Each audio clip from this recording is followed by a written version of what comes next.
अस्सलामु अलैकुम वरहमतुल्लाहि वबरकातुहू। कैसे हैं आप लोग? उम्मीद है कि आप लोग भी खैरियत से होंगे और जहाँ भी होंगे दिल लगाकर पढ़ाई कर रहे होंगे। हमारा ये 12th का क्लास चैप्टर नंबर 9th है। इससे पहले आज 8 क्लास हो चुका है। ये 9th क्लास नवा चैप्टर लेकर के हम आपके सामने आए हैं, है ना। आप जहाँ भी हैं कॉपी कलम लेकर के बैठिए। जो पॉइंट बताया जा रहा है उसको अपनी कॉपी में नोट कर लीजिए ताकि ऑब्जेक्टिव में आपको कहीं भी किसी तरीके कोई दिक्कत ना हो। चलिए, आज जो हम लोग पढ़ेंगे ये मुख्तसर अफसाना है ना, जिसका नाम है भूले बिसरे गीत। क्या नाम है? भूले बिसरे गीत, है ना। इनके लिखने वाले अफसाना निगार हैं शफी जावेद साहब। शफी जावेद साहब ने ये अफसाना मुख्तसर अफसाना लिखा है, जिसके अंदर उन्होंने बताया है एक इंसान के बारे में कि जब वो डायरेक्टर के ओहदे पर था तो उसका कितना नाम था, कितना दबदबा था, क्या रुआब था। लेकिन जैसे ही वो रिटायर होता है तो रिटायर होने के बाद कुछ दिनों तक वो अपने ऑफिस जाता है, लोग उन्हें सलाम करते हैं, फिर धीरे धीरे वो ऑफिस जाना छोड़ देता है। फिर क्या कहते हैं, अपनी गाड़ी को बेच देता है, अपने घर से नेम प्लेट जिसका नाम लिखा हुआ था वो हटा देता है। तो धीरे धीरे लोगों के जहन से वो फरामोश हो जाते हैं, लोग उसे भूल जाते हैं। इसीलिए इसका नाम रखा है भूले बिसरे गीत। इसका जो खुलासा है वो भी हम आपके लिए लेकर के आए हैं। आप वीडियो में बने रहें। हम पॉइंट टू पॉइंट भी पहले देखेंगे, शफी जावेद साहब के बारे में पहले पढ़ेंगे, जो मेन पॉइंट है उसको हल करेंगे। फिर भूले बिसरे गीत से जो मेन पॉइंट निकल करके आएगा ऑब्जेक्टिव के लिए हम उसको लिखाएंगे, वो बताएंगे। उसके बाद फिर हम आपके लिए खुलासा लेकर के आएंगे, फिर सवाल जवाब जो किताब में है उसको भी हल करेंगे। सारी चीज को कवर करने की कोशिश करेंगे। आप वीडियो में बने रहें। चलिए, पहले हम शफी जावेद साहब का नाम देख लेते हैं। कहते हैं शफी जावेद साहब मुजफ्फरपुर में 4 जनवरी 1935 ईस्वी में पैदा हुए। कब पैदा हुए? 1935 ईस्वी को। कहाँ पैदा हुए? मुजफ्फरपुर में, यानी अपने बिहार के हैं। ये कहाँ के हैं? बिहार के। अगर पूछे किस सियासत से इनका ताल्लुक है तो आप बताएंगे बिहार से, क्योंकि मुजफ्फरपुर कहाँ पड़ता है? हमारे बिहार के अंदर पड़ता है। आप कमेंट में बताएं मुजफ्फरपुर की कौन सी चीज फेमस है, ठीक, कमेंट में बताएंगे। इनका असल नाम सैयद मोहम्मद शफीउद्दीन है ना। शफी जावेद के नाम से फेमस है, मशहूर है। असल नाम लेकिन इनका क्या है? सैयद मोहम्मद शफीउद्दीन। अगला पॉइंट है, पटना यूनिवर्सिटी से उन्होंने समाजियात से एमए किया। एमए कहां से किया? पटना यूनिवर्सिटी से किया। सब्जेक्ट क्या था? समाजियात। क्या था? समाजियात।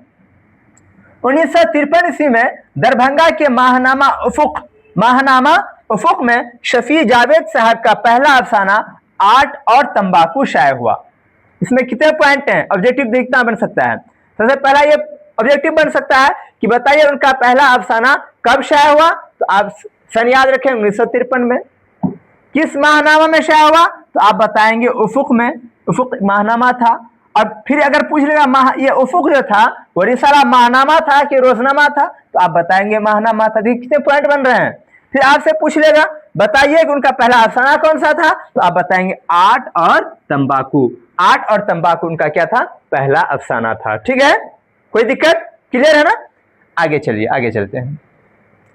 अगला पॉइंट है, उनके अफसानवी मजमूए के नाम दायरा से बाहर जो 1979 को शाया हुआ, खुली जो आंख 1982 को शाया हुआ, तारीफ उस खुदा की 1984 को शाया हुआ, वक्त के असीर ये हिंदी में है 1991 में शाया हुआ, और रात और शहर में 2004 को शाया हुआ। ये जो आप देख रहे हैं दायरा से बाहर, खुली जो आंख, तारीफ उस खुदा की, वक्त के असीर और रात शहर और मैं, ये उनके अफसानवी मजमूए हैं। अफसानवी मजमूए बोलते हैं वो अफसाना की किताब जिसमें बहुत सारे अफसाने हों। ठीक है। अगला पॉइंट है, इनके अलावा उन्होंने मिनी कहानियां और कुछ नज़में भी लिखी हैं, है ना। इसके अलावा उन्होंने क्या लिखी है? मिनी कहानियां भी लिखी है, कुछ नज़में भी लिखी है, मतलब शायर भी हैं, है कि नहीं। शफी जावेद का मुख्तसर अफसाना भूले बिसरे गीत हमारे निसाब में शामिल है।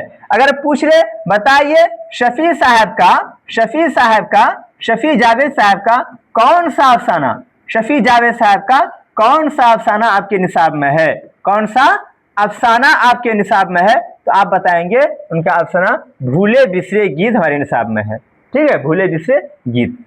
भूले बिसरे गीत का मरकजी किरदार सैयद अजीज अहमद हैं। कौन है? सैयद अजीज अहमद हैं, जो डायरेक्टर के ओहदे पर थे, है ना, और डायरेक्टर के ओहदे से सबकदोश हुए थे, रिटायर हुए थे। सैयद अजीज अहमद डायरेक्टर जनरल के ओहदे से सबकदोश हुए थे। अब कोई पूछ रहे सबकदोश के माने क्या है, तो आप बताएंगे सबकदोश के माने है रिटायर, है ना, रिटायर हुए थे। सैयद अजीज अहमद का नवासा टेलीविजन पर लॉ इन इंटरनेट का प्रोग्राम देख रहा था। यह उस अफसाने के अंदर से पॉइंट लिया गया है। अगर क्वेश्चन पूछे कि बताइए सैयद अजीज अहमद का नवासा टीवी पर टेलीविजन पर क्या देख रहा था, तो आप बताएं लॉ इन इंटरनेट का प्रोग्राम देख रहा था, है ना। रवि रंजन अजीज अहमद के पुराने जर्नलिस्ट दोस्त हैं। जर्नलिस्ट बोलते हैं सहाफी को। किसको बोलते हैं? सहाफी को, है ना। रवि रंजन क्या थे? उनके बहुत पुराने दोस्त थे। और रवि रंजन भी क्या थे? सहाफी थे। रवि रंजन क्या थे? सहाफी थे। उनका अपना एक और पुराना साथी ट्रांजिस्टर था। क्या था? ट्रांजिस्टर था। आप कहानी में पढ़ेंगे कि उनका एक अपना पुराना साथी ट्रांजिस्टर याद आया और वो उसको ढूंढने में मशगूल हो गया। अंधेरे कमरे में ढूंढ रहे, पसीने से शराबोर हो रहे, लेकिन वो उसको ढूंढ करके ही दम लिया। ट्रांजिस्टर मिल जाने के बाद उनके चेहरे पर फातिहाना मुस्कुराहट थी। क्या थी? फातिहाना मुस्कुराहट थी। आप कहानी पढ़ेंगे तो पता चलेगा जब ट्रांजिस्टर मिल गया था तो जब लौट रहे थे तो उनके चेहरे पर फातिहाना मुस्कुराहट थी। तो एग्जाम में पूछेगा कि ट्रांजिस्टर मिल जाने पर क्या उनके चेहरे पर फातिहाना मुस्कुराहट थी, तो आप बताएंगे हाँ। अगला पॉइंट है भूले बिसरे गीतों का प्रोग्राम सुबह के 7:30 बजे खत्म हो गया। कब खत्म हुआ? सुबह के 7:30 बजे भूले बिसरे गीत का प्रोग्राम खत्म हो गया।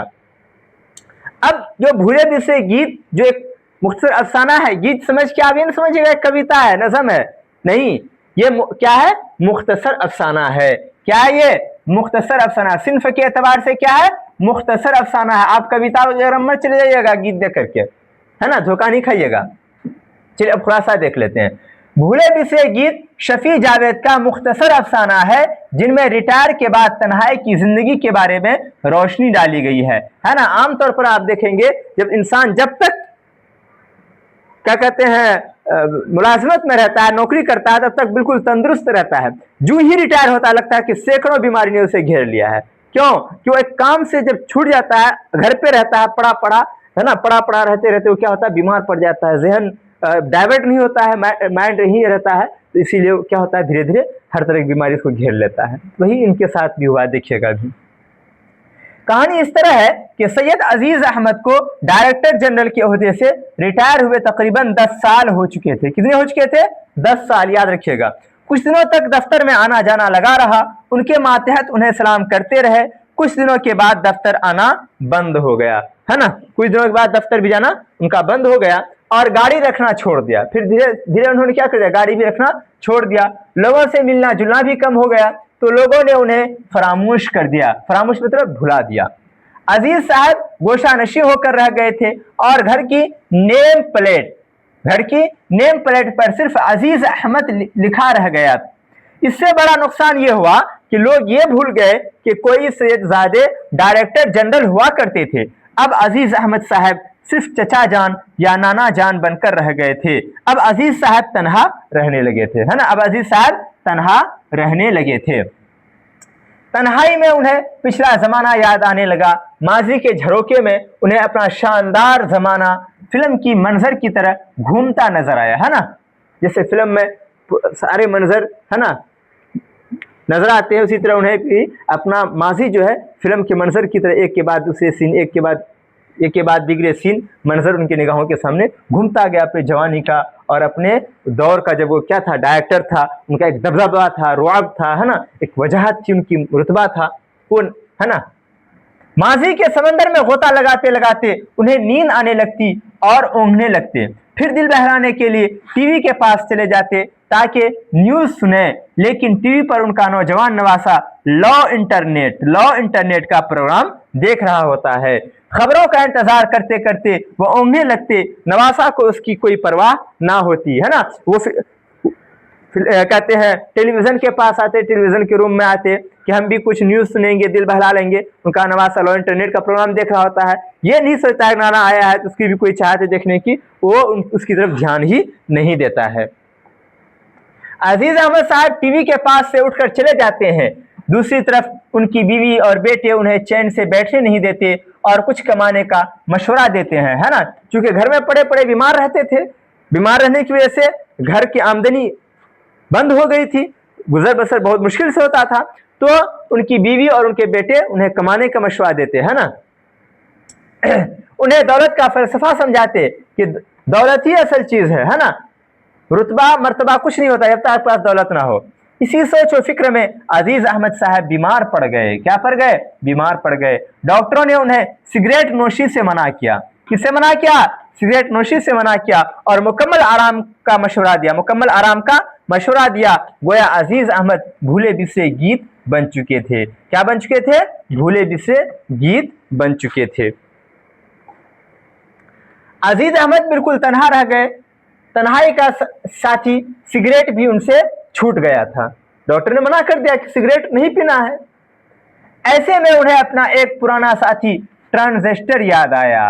ओके, क्या याद आया? पुराना साथी ट्रांजिस्टर याद आया। उन्होंने ट्रांजिस्टर को तलाश करना शुरू किया। आखिरकार वो ट्रांजिस्टर ढूंढने में कामयाब रहे।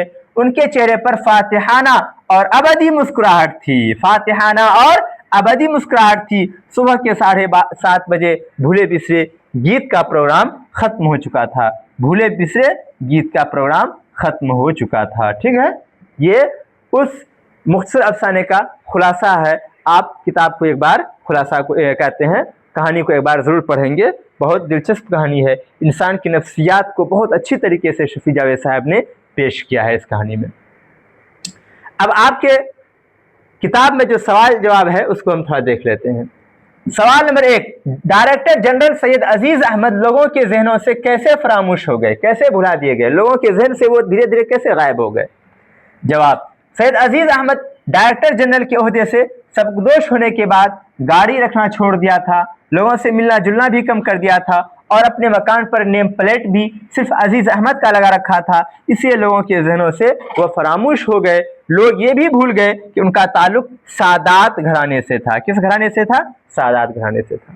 ठीक है, जब तक आप एक्टिव नहीं रहेंगे, लोगों से मिलना जुलना जारी नहीं रखेंगे, तब तक आप लोगों के जहनों में नहीं रहेंगे, वरना फिर धीरे धीरे लोग आपको क्या कर देंगे? भुला देंगे। आपकी पहचान आपके काम से है, याद रखिए। सवाल नंबर 2, आप डायरेक्टर की लाश कब तक कांधों पर लिए फिरिएगा? ये बात बीवी ने सैयद अजीज अहमद से क्यों कही थी, है ना। जब वो घर पे बैठे बैठे रहने लगे, कोई काम नहीं करते थे, बीवी बच्चे किसी काम की मशवरा देते, तो वो अपने लिए जो जिस ओहदे से वो रिटायर होकर के आए थे, जनरल डायरेक्टर के ओहदे से, अब वो ये सोचते थे अब मैं कोई भी नौकरी करूं तो उस ओहदे से कमतर होगा, तो इसीलिए वो कोई काम नहीं करते थे, चूंकि अपने आप को क्या डायरेक्टर समझते थे। इसीलिए बीवी ने कहा था आप डायरेक्टर की लाश कब तक कांधों पर लिए फिरिएगा। तो ये वही कह रहे हैं, उसका जवाब ढूंढने के लिए कह रहे हैं कि ये बात बीवी ने क्यों कही। जवाब, क्योंकि अजीज अहमद साहब मुलाजमत से रिटायर होने के बाद घर पर रहने लगे थे और अक्सर बीमार रहते थे। अक्सर क्या रहते थे? बीमार रहते थे। इसलिए तंगी में गुजर बसर हो रही थी। आमदनी खत्म हो गई तो तंगी में गुजर बसर हो रही थी। अजीज अहमद साहब सोचते थे कि कोई भी काम करेंगे तो वो डायरेक्टरी से कमतर होगा, डायरेक्टरी से कमतर दर्जे का होगा। वो किसी काम को भी अपने मेयार से कमतर समझते थे, अब है ना, क्योंकि बहुत बड़े ओहदे से वो रिटायर होकर के आए थे ना, अब कोई भी काम उसे छोटा लगता था। इसलिए बीवी ने कहा था कि आप डायरेक्टर की लाश कब तक कांधे पर लिए फिरिएगा, कब तक आप को डायरेक्टर समझते रहिएगा, अब जो भी काम मिलता है कर लीजिए। ये कहना था उनकी बीवी का, कहने का मकसद यही था। सवाल नंबर 3, आप बहुत काबिल बड़े दानिश्वर हुआ कीजिए। असल बात यह है कि आपको मादी फायदा क्या हुआ? बेटे ने यह बात क्यों कही? इससे पहले जो था वो बीवी ने कही थी, ये बात किसने कही? बेटे ने कही है। जवाब, आप बहुत काबिल बड़े दानिश्वर हुआ कीजिए। आप बहुत काबिल बड़े दानिश्वर हुआ कीजिए। असल बात यह है कि आपको मादी फायदा क्या हुआ? अपने वालिद से कहने का मकसद ये था कि आपके बड़े दानिश्वर काबिल होने से हमें क्या फायदा मिला? हमें तो मादी फायदा चाहिए। आप चाहे कुछ भी कीजिए, लेकिन हमें आमदनी से मतलब है। आप जिस तरह भी हासिल करके लाइए, है ना। इसका मतलब यह है कि औलाद को बाप से मादी फायदा नहीं मिला तो बाप का होना ना होना बराबर है, यानी किसी काम के नहीं है। दुनिया ऐसा ही भाई, आपके पॉकेट में पैसा है ना, आपके पास दौलत है, आमदनी की कमी नहीं है, तो आपके हजारों दोस्त हैं, हजारों चाहने वाले हैं। लेकिन अगर आपकी आमदनी खत्म हो गई, आपका की कमाई बंद हो गई, तो आपकी बीवी बच्चे भी आपकी कोई परवाह नहीं करेंगे। इस बात को याद रखिए, है ना। वो कहते हैं ना, बाप बड़ा ना भैया, सबसे बड़ा रुपया। इस कहानी से पता चल रहा है। सवाल नंबर 4, वह ट्रांजिस्टर क्यों ढूंढ रहे थे। कहानी के आखिर में पढ़ेंगे, जब सिगरेट नोशी से भी इसको मना कर दिया गया तो ट्रांजिस्टर पुराना साथी उसको याद आया और वो ट्रांजिस्टर ढूंढने लगे। तो क्यों ढूंढ रहे थे। जवाब, अजीज अहमद अपनी बेटी और बीवी की तंज आमेज बातें सुनकर परेशान हो गए और फिक्र में डूब गए। इसी सोचो फिक्र में बीमार पड़ गए। डॉक्टर ने सिगरेट पीने से मना किया। सिगरेट अजीज अहमद का पुराना साथी था। जब ये साथी छूट गया, यानी सिगरेट, जब ये साथी छूट गया तो एक और पुराने साथी की तलाश करने लगे जो उन्हें दिल की बातें सुनाता था। और ये पुराना साथी उनका ट्रांजिस्टर था। कौन था। ट्रांजिस्टर था। इसीलिए वह उसे शिद्दत से ढूंढ रहे थे, है ना। क्योंकि एक साथी छूट गया था सिगरेट, तो दूसरा साथी उनको याद आया, उसको वो शिद्दत से ढूंढने लगे। कैसा लगा आपको ये क्लास। अगर क्लास अच्छा लगा है तो आप हमारे क्लास को, है ना, वीडियो को लाइक कर देंगे, हमारे चैनल को सब्सक्राइब कर देंगे और दूसरे को भी शेयर कर देंगे। और कमेंट में ज़रूर लिखेंगे कि आपको ये क्लास कैसा लगा, है ना। अगर अच्छा लगा है तो हम आगे भी आपके लिए वीडियो लाते रहेंगे। आपको और कहीं पर भटकना नहीं पड़ेगा। आपको इंटर में, 12th में आप अच्छे से अच्छे नंबरात आप लेके आएंगे। 90+ तो गारंटी है। आप सिर्फ हमारा सारा वीडियो देख लें, सारा पॉइंट आप याद कर लें, 90 से नीचे की कोई चांस नहीं है। ठीक है, शुक्रिया, जज़ाकल्लाह।